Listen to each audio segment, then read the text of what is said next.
Well, morning, everyone. Thank you for joining our webinar today. My name is Joe Burtnick. I'm the Chief Technology Officer here at Comtact, and I'm going to be joined by Elliot Wendt from SentinelOne. And we'll be discussing some of the challenges that we've seen over the last year and a half with COVID-19, how our workplaces have evolved and continue to be highly flexible and adapting to change within our organizations, and ultimately what we can do to help better secure our organizations, maintain our security as we move from a post-COVID-19 world of pure remote working for many organizations to one with a mixed model and adapting to the additional challenges that organizations see within their cybersecurity. And we see a number of very common customer challenges in dealing with cybersecurity. COVID-19's definitely exacerbated some of these challenges because organizations have been forced to adapt to a vastly different environment very, very quickly. And I think that's been a theme, of course, for the last decade, is the evolution of our organizations from traditional infrastructures to more cloud-friendly infrastructures, adapting to new business models. And of course, over the last 18 months, that's been accelerated even further.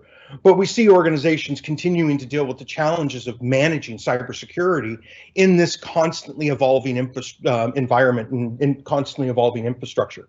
And so being able to go through and help organizations better get a handle on security, be able to monitor what's occurring across their organization, be able to investigate the threats and do all the things that are really core to security is a challenge into itself for many organizations. But with the changing remote working culture, that's just continued to make an insult to injury, if you will. And so looking forward, one of the things that we continue to emphasize with our customers is some of the key capabilities that technologies need to help leverage up your team, to be able to enable your staff to do more with better resources and ultimately less time and available project planning. So there's key elements to technology we think that really enable the organization. Among them, of course, because everything is moving to the cloud, but most importantly, our security needs to be embedded into that cloud infrastructure. We are very keen on technologies that are entirely cloud-based, because it really helps organizations adapt to ensuring that their technology is updated, that they are currently absorbing all of the latest threat intelligence and able to leverage the power of the cloud to ensure that their whole organization stays secure. It's been a number of tragic scenarios for customers where the solution that would have prevented a breach was sitting on the loading dock floor because nobody had installed it yet. But cloud technology is just one component, and the three other elements that we really look for are where technology can be single stack, where you can embed protection and manage detection and response, because organizations are getting more and more complex. Supporting multiple technologies becomes even more challenging for organizations. And so where you can combine technologies, embed protection, most importantly, have detection and response capabilities and the ability to do active threat hunting. These are technologies that are really future proof. They're looking forward to the kind of challenges that we're going to see, helping your team stay more effective, able to stay up to date, and most importantly, adapt to change. And I think that's really at the core of all this, adapting to change, COVID-19, and all the other challenges associated. So without further ado, let me introduce my co-presenter for today, Elliot Wendt from SentinelOne. Well, we're going to dive into how, for endpoint protection, we can be able to really bring all of these capabilities together and enable our organizations to be more resilient and adaptable to change. Elliot? Thanks, Joe. Good morning, everyone. My name's Elliot Wendt. I am a senior systems engineer working at SentinelOne. So today I am essentially going to be giving you guys a bit of a synopsis of what's happened in regards to COVID and security implications of COVID. And whether that's something that is going to be, effective immediately and the security deficit around that, but also whether that's something that's sustainable for the longer term. Joe, let me know if I am sharing or not sharing my screen right now. I should be. There you are. Yes, sir. Excellent. Good. There's a bit of delay. I apologize in that. So yeah, like I said, I'm going to be giving you something of a synopsis about what happened and where we're at today, but I want to start framing that really against the backdrop of what was kind of business as usual before COVID came along. So before COVID was a household name. I want to just zoom out and look at the state of enterprise security in a bit more of a historical context. And in the last, let's say, decade and a half or so, the cyber economy itself has actually undergone something of a digital revolution. That is the cyber criminal economy. The cyber criminal underworld has kind of gone through this digital revolution, as silly as that sounds. But just as legitimate enterprises are going through these digital transformation initiatives, cyber criminal enterprises have also popped up and have also started to evolve themselves with that. A large part of this is due to the fact that sophisticated attacks and sophisticated code have become essentially commoditized.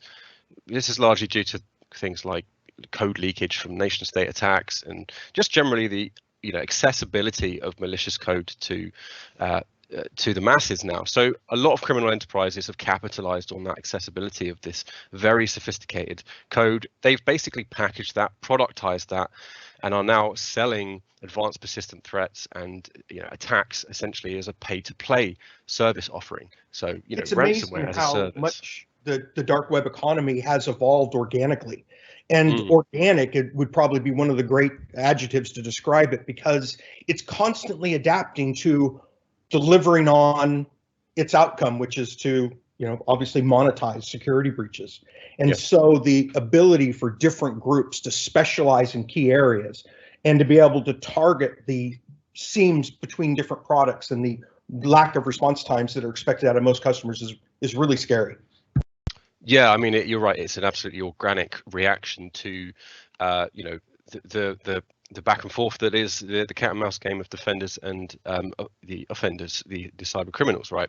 So you don't have to be a skilled threat actor these days to be able to, exploit a multinational conglomerate. You just have to pay to play.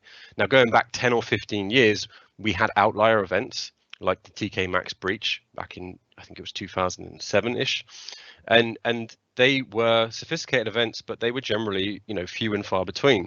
So it was probably more reasonable back then to focus on preventative controls that blocked the known bad stuff, because the likelihood of an outlier event and the risk associated with that didn't really justify the spend beyond those means for the day-to-day annoying kind of cyber, FUD or fodder rather.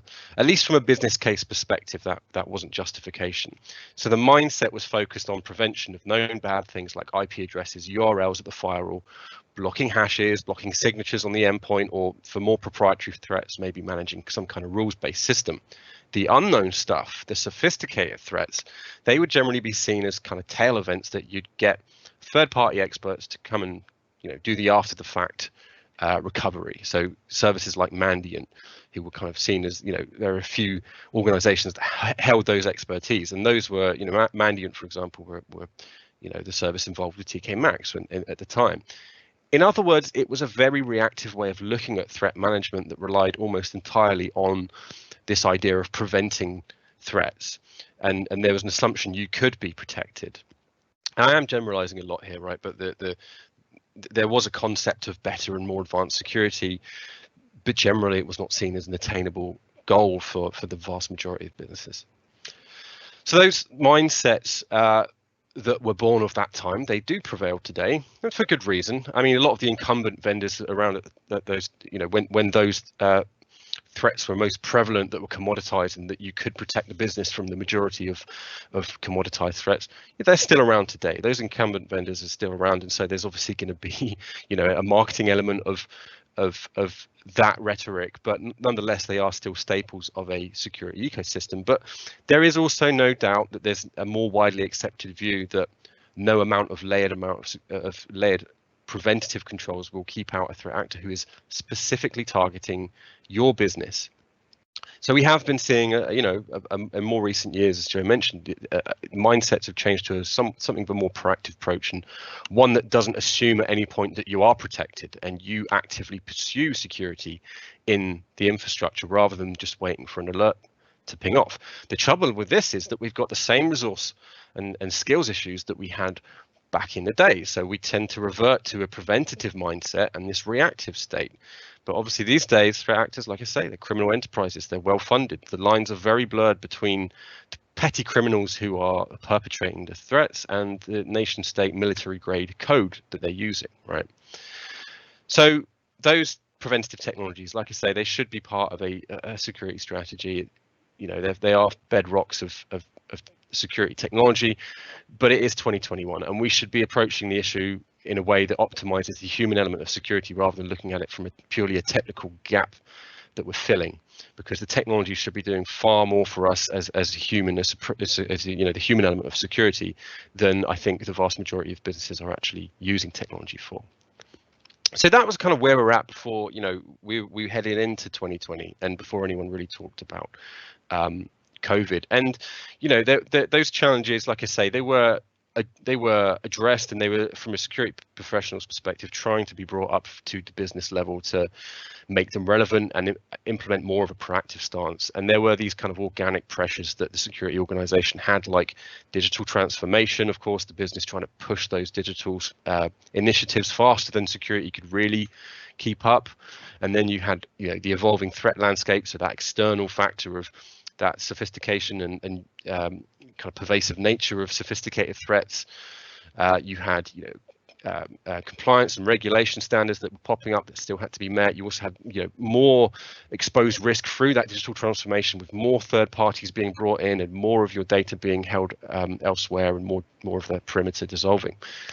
So that was all kind of the state of security before COVID came along, and those were all organic pressures which were still kind of a struggle to be dealt with. And suddenly you've got a very inorganic event from a business perspective, and from, you know, every corner of the, you know, of the world essentially perspective, that everything just was suddenly, it still existed, those challenges still existed, but you would lay it on this additional factor which changed the angle of those challenges entirely. So that is, you know, that's what kind of got us to March, February 2021. And at that time, there was this kind of sudden turning on a dime to deliver essentially, you know, business or employee productivity in this really uncertain and very kind of fluid situation, right? So the pandemic essentially forced businesses to cram a number of years worth of change into a couple of very short months. And within about 2 months, pretty much every business had to stand up new technology. They had to accommodate remote working in order to run, you know, the primary functions of the business. The data that you're seeing in front of you there, the report that was put out by McKinsey & Company, essentially showed that we've jumped forward about 5 years in digital adoption in what was about 8 weeks. So what you're seeing in front of you right now is the average number of expected days to implement the digital initiatives before COVID, based on project timelines that were responded by the business stakeholders to that survey, versus the actual time it took to meet those requirements or meet those initiatives during COVID. So just picking out a couple of them there, you know, an increase in remote working is obviously going to be the most you know, big ticket item on that list. The expected time that these businesses said they would look to try and deliver a project to meet remote working was, before COVID, was about 454 days, which is a year and a quarter ish, right? The actual time during COVID for the technology teams to deliver on that was about 10 days. So just under 2 weeks, which is a ridiculous acceleration factor. And you go further down the list, and second from the bottom, you have increased spending on data security, which the expected average time to deliver a project around data security would have been about 450 days. Similarly, just over a year and a bit. And the actual time to deliver in COVID was about 23 days, so less than a month, based on the, you know, necessity to secure that new infrastructure that's delivering the business. So, you know, it goes to show that it's a great case to argue that if you can remove the political bureaucracy of business from the element of, you know, just trying to do what's right for, you know, growing the business rapidly and taking a risk, then you can get things done really, really quickly. However, in the rush to accelerate this, you know, kind of, I guess, condensed digital transformation, a lot of the checks on security and privacy controls have had to play a backseat role, and we've seen, and we are seeing over the last few months, businesses adjusting to this new way of working. But they really need to just, re-examine the technology environment and re-establish control, and that's what we're going to focus on in the next kind of 5 or 10 minutes.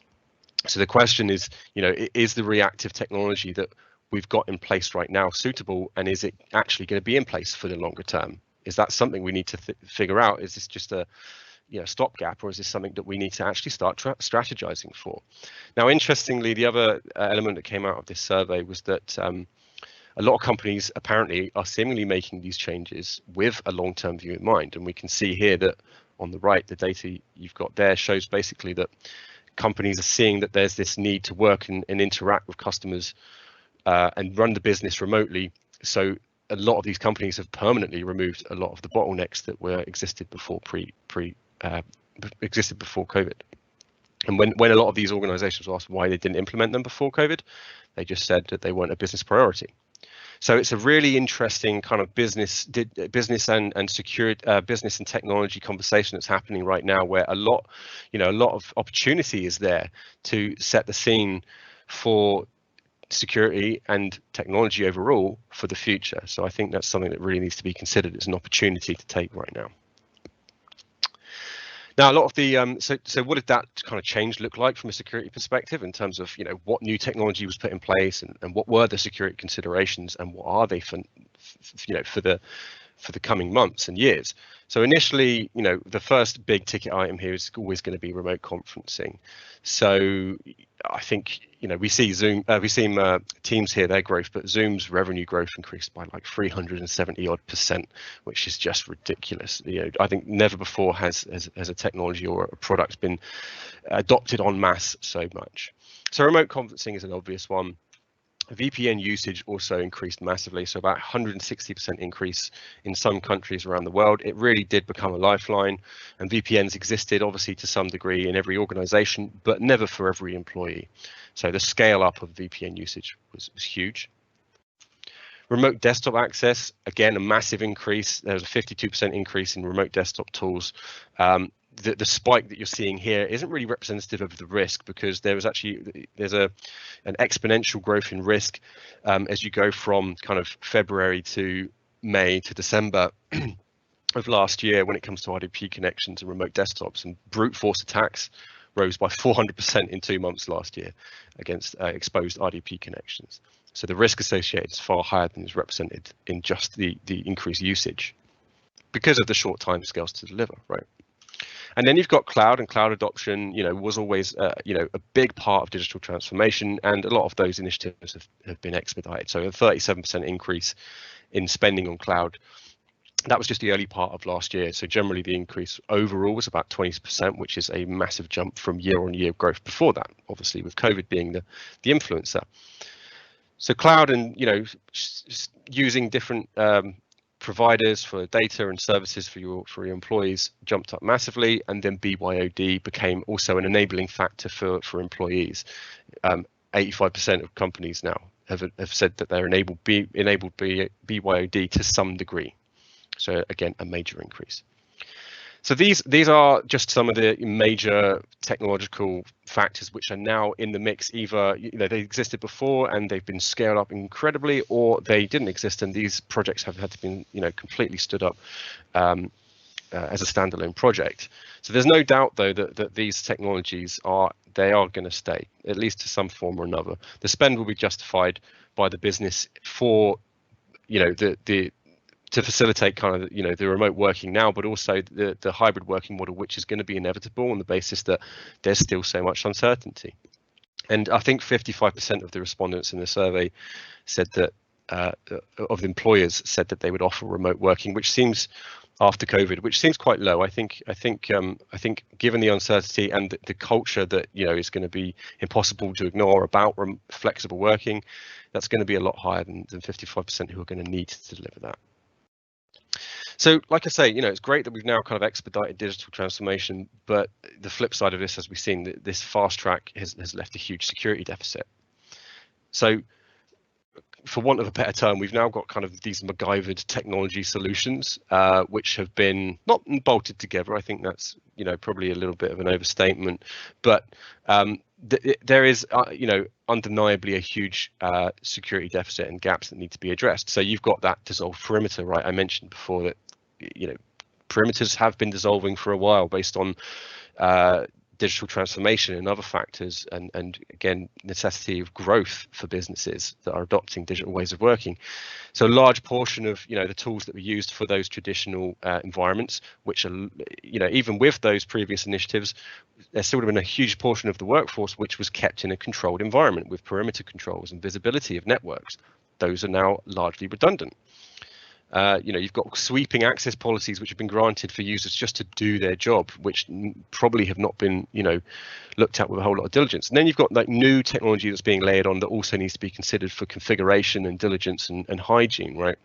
You've got more technology now, so there's more exposure, there's more attack surface risk. You've got potential vulnerabilities, which should be the base level of security hygiene, obviously vulnerability management. You've now got more technologies with more vulnerabilities attached and more exposure. And then you have processes which are just continually in flux. People's roles before COVID are the same as they are now. It's just that everything around them has changed. So the users will do what they have to do to get the job done. And as we all know, that's an age-old issue with IT security and shadow IT, and now it's been, as with all things, absolutely ramped up to the max. So that's a huge issue. Collaboration as well has been completely disrupted, and we've tried to facilitate a lot of easier ways of working with BYOD, which in itself is a massive risk conversation. So these gaps definitely need to be addressed, and they are being addressed in time. And I think there's no doubt that every organization is aware of these kind of things, but the challenge right now, I think, is just not getting so occupied in shoring up the gaps, which absolutely has to be a priority number one. But it's a more of a broader challenge, which is a senior stakeholder challenge, which is to make sure you're not getting so caught up in just shoring up the gaps that you're not considering what the future state would be, and if that sustainability of these technologies is going to work. You can't ignore the fact that there is going to be an element of carrying these technologies into the future and making sure that you can adapt and turn on a dime a lot easier in the future. But it's a tricky balance. So really what we should be doing from a security organizational perspective to address all of this and try and get to the point where we can think strategically about how we're going to be more of an agile security workforce, given the challenges we currently have that I've just mentioned, is we can take a very simple but structured approach to start bringing that conversation to the business level. And that is firstly to understand the assets that you own, understand the assets you have, and understand the digital environments in which they exist. Once you have visibility of that, you can review the controls around them. So security and the privacy teams need to work together on this. They need to review controls for the new infrastructure that's put in place alongside the controls for the old infrastructure. Are those controls suitable? If so, are they configured correctly? And if not, what can fill in those gaps, right? And then one of the other biggest challenges around the new infrastructure is going to be the blind spots you have, the lack of visibility from a security perspective for detecting and monitoring threats. It's not just about hygiene and making sure users aren't, doing the wrong things. It's about actually fundamentally protecting from, threats which are, like I say, more sophisticated, more prevalent. So review those security and vulnerability visibility, get, identify the biggest blind spots and make sure you get the technology and the processes in place to deal with them. Once you have addressed these, not necessarily, bottomed them out entirely, because that's a continuous process anyway. But once you've at least acknowledged these, then you can start to build those into a longer term plan and longer term strategy. What technologies do you have? How are they being secured now? What are the processes around them? And how will that look in a year or 2 years' time? Again, with huge amounts of uncertainty hovering over everything. And it's uncertainty which is going to be a major factor in determining how you build that security strategy.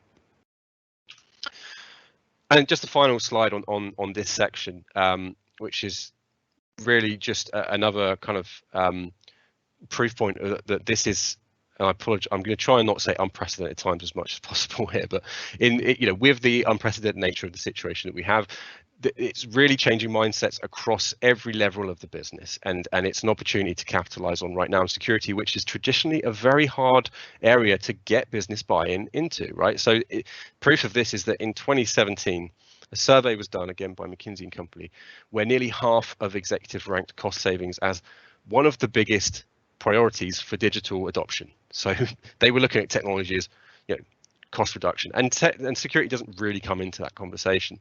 But now only 10%, after the COVID, only 10% of the same stakeholders and roles in those business respondents said that they view technology in the same way. And in fact, over half of them said that they are investing in technology for competitive advantages, and they're refocusing their entire business around digital technologies.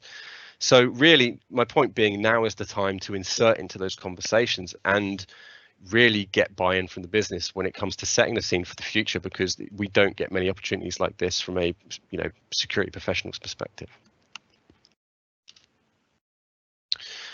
So those, there are a lot of challenges there, and I've painted a pretty dire picture about where we're at today. But there are, obviously there are upsides and there are downsides. But we've talked largely about the technology in place and how we're securing that. But what about the people whose remit is solely focused on preventing incidents and managing threats? Because it's the people who are securing the business which we need to really think about.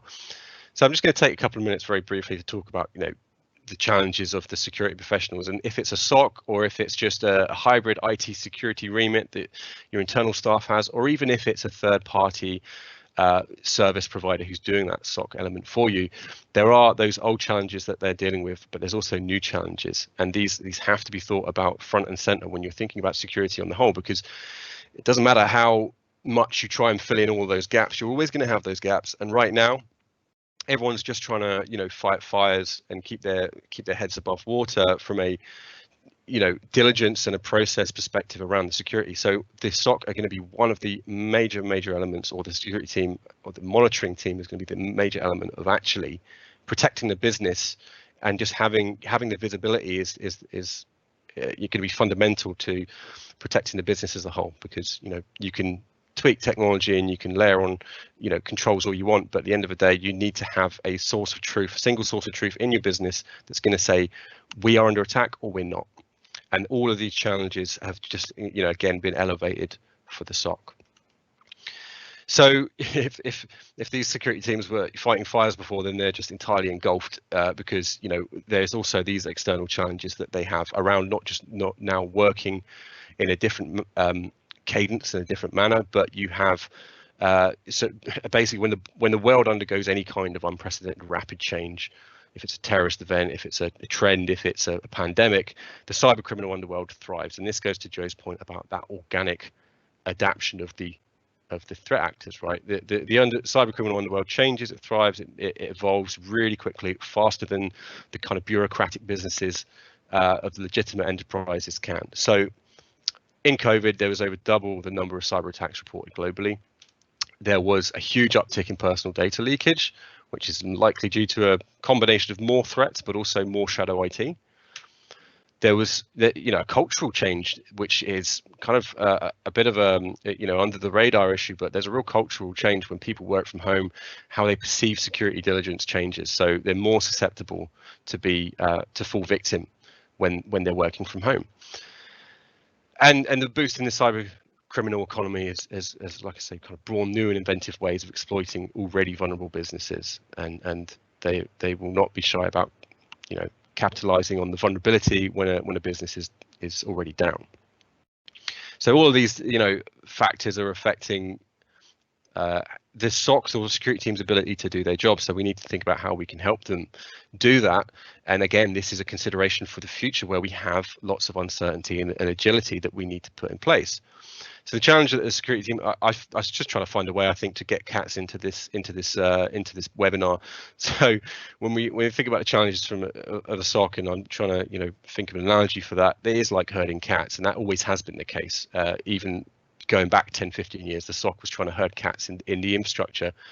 The difference being back then it was all largely centralized, so they had a jurisdiction within the boundaries of what was set by the infrastructure and what they knew about. So they were herding cats, but at least on their terms. And now the case is that they're trying to herd cats, which are essentially like roaming around the plains freely.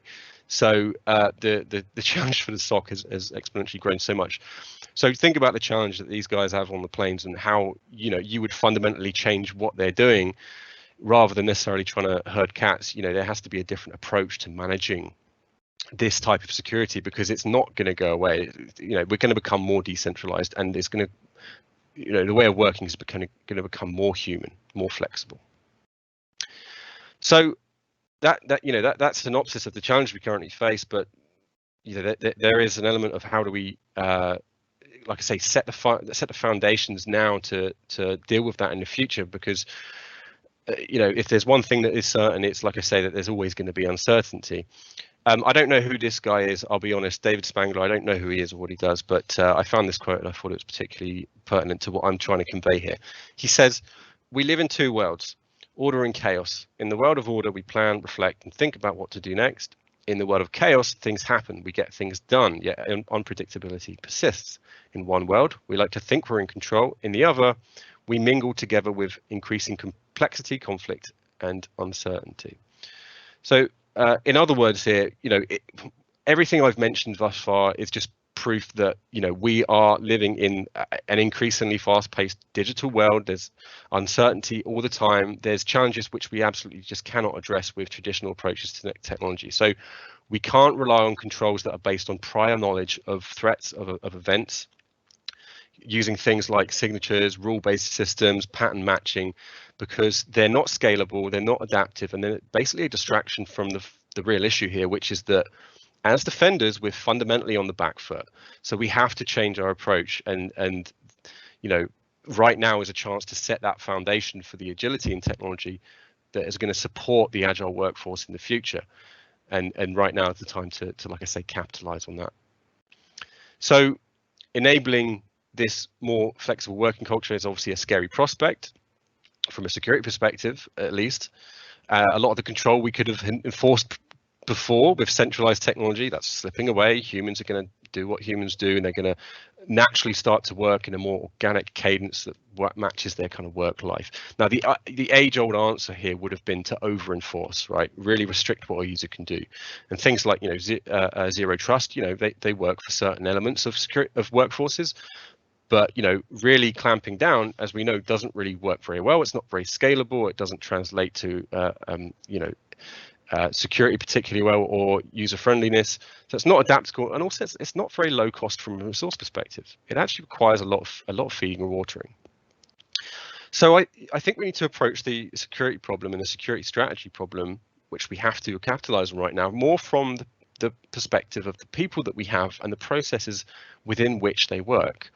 And the right technology, the right considerations will then become apparent when we think about it from that angle, because there does exist technology today that is, you know, AI and automation driven and can manage that flexibility in a working culture of, you know, flexibility and uncertainty of the future, but still providing, you know, the highest level of security, but being easily consumed by a security team. But we're very stuck in the old mindset of absolute control and layering that technology on for point problems, like, you know, the most recent variant of ransomware that the board heard about, or a new vulnerability that's just popped up.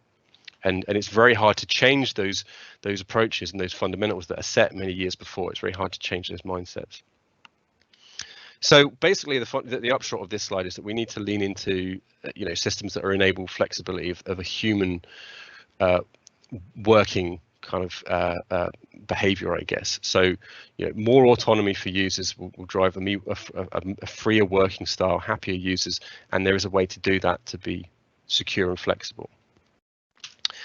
So I'm pretty much going to finish on this slide, but these are, I'm not going to go through all of these, but these are some of the elements, some of the imperatives that should be part of the agile security strategy. So we need to take a strategic approach here. We need to make sure that we are being relevant across the board of business, and any one of these threads that could be a part of an existing security project or a technology project of any kind, they're a great opening point to start talking about this longer term agility from a security perspective, because ideally, you know, the more of these imperatives that exist within that project, the better your security outlook will be from an agile perspective. So I'll take a couple of examples, like business alignment, right? It has to be, making security agile has to be an end-to-end priority. You know, there is technology today that will do so much more as a security technology to help the business grow, but we need to make it business relevant and, you know, make it put it in business terms so that it becomes a strategic and it becomes part of operational planning. Because especially right now, again, the board is seeking guidance. They're actively looking for guidance on how best to approach the new challenges, the emerging challenges around the technology, and how that's going to pan out in the future. Engineering approach is another good one, right? So implement this kind of engineering concept of secure by design, privacy by design. So if you are a company that has a DevOps team in-house, you know, you introduce security into the daily mindset of those guys, but also anyone in the business. Because if you're a procurement guy, you want to make sure that if you're adopting technology, and this is something that's largely missed, and we've seen it in recent months with things like the SolarWinds breach and supply chain attacks, which are getting more and more prevalent. Be diligent about, you know, who you're procuring and the engineering security concepts that those vendors provide. Rapid response programs: time to detect, time to contain, time to recover. 3 metrics right there, which will give you a really good steer on how well you're performing as a security organization. And those 3 basic metrics can really be used to build a whole security roadmap. And I'm not exaggerating there. You could just use those metrics to understand and benchmark, you know, for testing how secure you are actually in an agile way. And then the final one I'll talk about here is consolidation, which is a big part of this. So there's a big item in digital transformation, which is great because it helps tie in security easily into that. And, you know, especially having just introduced more complexity into the environment, then this kind of goes hand in hand with simplification. So these are strands of that agile kind of security methodology, which should be, like I say, capitalized on if they're already talking points in the business. And these are elements of security which will help you become agile. I'm noticing we've got it's nearly 22, so I'll stop there, and I think we've got Q&A for about 5 minutes now. Excellent. Thank you very much, Elliot. I appreciate that. Let me just pull up our slides so we can talk about some of the next steps around this, and let me introduce Daisy. Great, thanks Joe, and thanks Elliot for joining us today. Just a couple of quick next steps surrounding the webinar. Very shortly after the webinar finishes, we'll be sending you a quick 3-question survey. Please share your thoughts on how you found the session, what you'd like us to cover in future webinars so we can tailor to what you'd be interested in. For each submission of the survey, we will be donating £20 to support the charity FareShare. FareShare provide 1 million meals a week for vulnerable people in the UK, so we're very excited to be supporting them at the moment. Secondly, this afternoon, you'll also get this on-demand webinar link sent over to you. So you can share with any colleagues, or if there's somebody that you know of that missed the event, then they would be able to access the on-demand link as well. And finally, we just want to give you a heads up that we have another webinar in a few weeks, which is our SIEM's Darkest Secrets. We'll include more information on this in some follow-up emails as well. So those are our next steps. We do have a couple of questions that have come through to Q&A, so let's move over to those. So Joe and Elliot, we've got somebody who's asked, I'm looking to modernise our endpoint protection and have heard that SentinelOne support non-laptop desktop devices like IoT and EPOS tills. We have almost 500 retail stores, each with 1 or 2 EPOS till systems. Can these be part of the estate that is protected? Yeah, so from a SentinelOne perspective, yes, absolutely. And one of the core tenets that I just finished on there is consolidation. SentinelOne is a technology that was kind of built for any modern security or technology infrastructure. And these days, an endpoint is no longer just a workstation or a laptop. It's a server, it's a container, it's a point of sale device. It's you know, it's all kinds of different kind of features and functions of a workstation. So we, as an agent, EPP functionality will cover, as you know, pretty much any modern workstation or endpoint device, regardless if it's a Windows, if it's a Mac machine, if it is a Linux, if it's a server, if it's a workstation, if it's a point of sale device. So consolidation and a single point of managing very broad disparate infrastructure and environments is absolutely something that SentinelOne will do. So we would cover that use case what you just mentioned, but it's something that, like I say, will also facilitate that ability to change your infrastructure and adapt and grow in the future. Great, perfect. And we have one more that's just come through as well. Do you protect workloads in the cloud as well?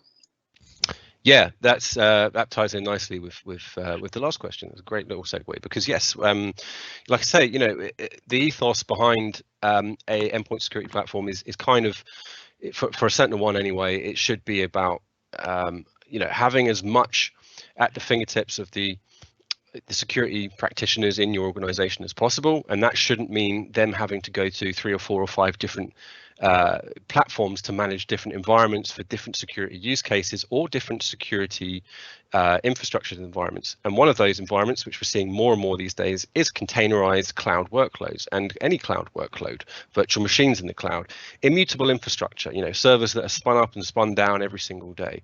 And those are areas which, again, threat actors know are blind spots for a lot of organizations from from an advanced threat detection and protection perspective. So they capitalize on these new cloud workloads and areas like that. So SentinelOne, again, provides the same kind of feature parity. Again, it's not about just ticking a box. It's about really having that core protection and response capability. So we have feature parity across the agents that we have for those cloud workloads, as well as those that have Windows servers, and on-premise Linux boxes and Mac laptops and everything else. So yeah, we would absolutely cover those. Great, perfect. And we've got another one come through. Endpoint marketplace is quite topical at the moment, and there are a number of vendors making big noises. How does SentinelOne compare with the rest of the vendors on the market at the moment? I'm guessing, I don't know if we have clarification on it, but I'm guessing the endpoint marketplace is a reference to integration and app store type things, or is that? Well, it's I think it's looking at also, different vendors in the market. There are, kind of the legacy players that we've heard about for ages, but there are also new vendors like, changes that we've seen with Carbon Black, CrowdStrike, and others that are out there making a lot of noise. Obviously, there's, help and assisting with breaches and things like that. I know that SentinelOne's had a lot of success lately with a couple of big brands within the UK that have adopted the technology. Any other big wins or, highlights as far as SentinelOne's performance compared to the other vendors in the market, its peers? Yeah, that's a good point, actually. There are some fundamental proof points in the technology itself. And like I say, the idea is to let the technology do the talking. And for SentinelOne, that's exactly what we do.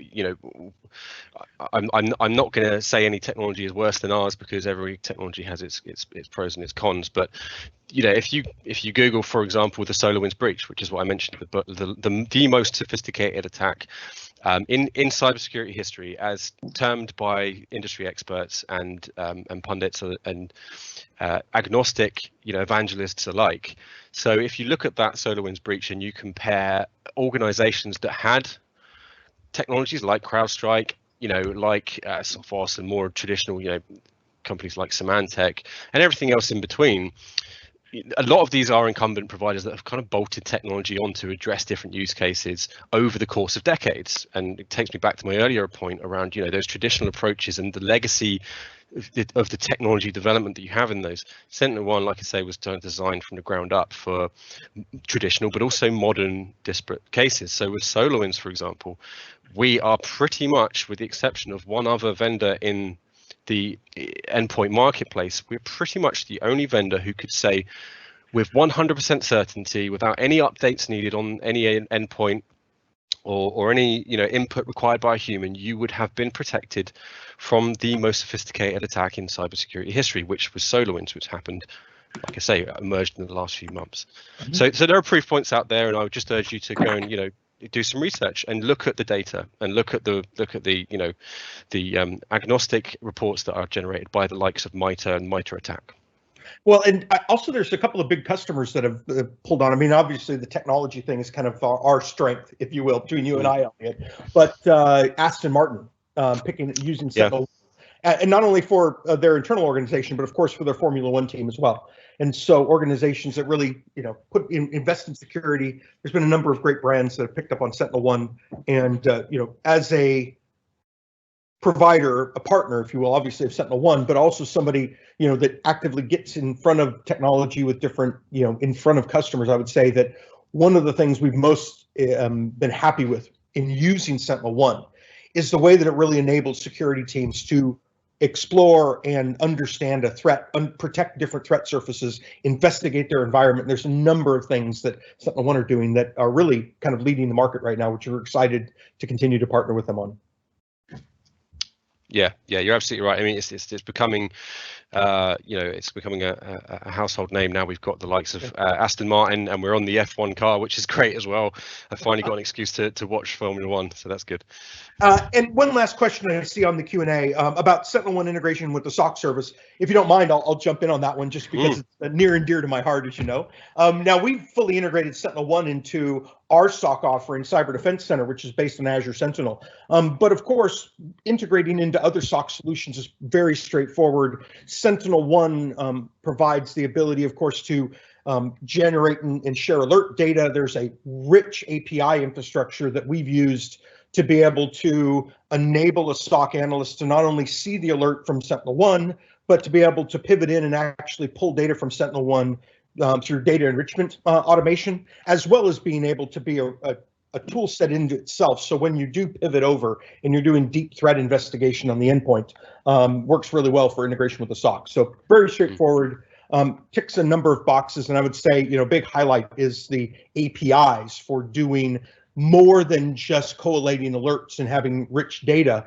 It's also how to then enrich the data further by going out and using automation.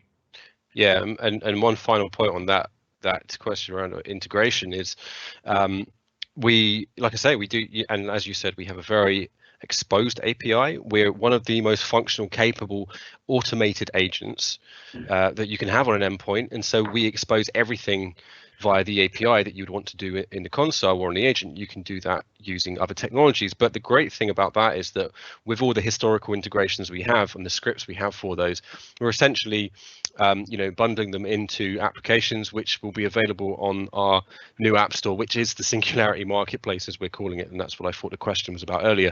So that's something to look out for. You can go onto the SentinelOne website and see what the Singularity Marketplace is, which is basically, like I say, this kind of Splunk-like app store, which is a plug and play into different technologies. So you don't even have to try and use the API. In a lot of cases, you can just plug and play. Brilliant. Great, perfect. That's all we have time for today. So we're going to pop our contact details on the screen now.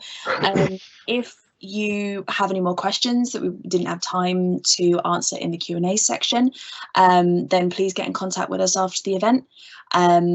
We'd be more than happy to help. Our contact details will also be on this afternoon's emails. Joe, if you're just able to pop up our contact details, there we go there. So just get in contact with us, look at our website, email us, give us a call. We'd be more than happy to help or explain anything further that was mentioned in this webinar today. And again, thank you to Elliot from SentinelOne for joining us today. And thank you as well to Joe for his contributions to the webinar. Have a great day, everybody.